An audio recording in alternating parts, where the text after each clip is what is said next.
Esta fin de semana foi unha fin de semana de accidentes. Houbo dous de madrugada en Cambados e nos dous casos os condutores fuxiron deixando os vehículos accidentados no propio lugar dos feitos. O máis sorprendente foi un en que unha furgoneta chocou contra unha casa en pleno centro da vila. Menos mal que había maceta esa, senón os daños houberan sido peores.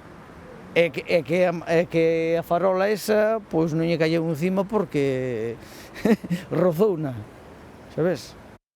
A piques estivo esta furgoneta de rematar dentro da vivenda dos pais deste home que durmían a iso das 5 da mañá do domingo cando escoitaron un forte estrondo. O mesmo lle ocorreu a veciña da vivenda lindeira. Cando saiu fora a ver que ocorrera, viu os estragos, pero o condutor xa non estaba. O vehículo sinistrado viña da avenida do Salnés e por causas que se descoñecen continuou recto en lugar de xirar por esta avenida de Vilariño. Os danos obrigarán a importantes arranxos en dúas vivendas. Uns daños bastante importantes, porque esa parede está encima desa balustrada e hai que quitala. E hai que arreglar, desagalo, porque isto é un peligro, eso non pode quedar así. Menos mal que non lle calleu un muro encima. Eso hai que quitalo, non por xa por calquera, porque se cae hacia aquí, pois pode facer un daño importante.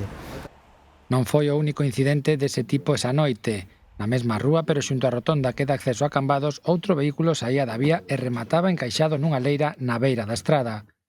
A Garda Civil iniciou unha investigación para dar co paradoiro dos condutores dos dous coches protagonistas destes accidentes.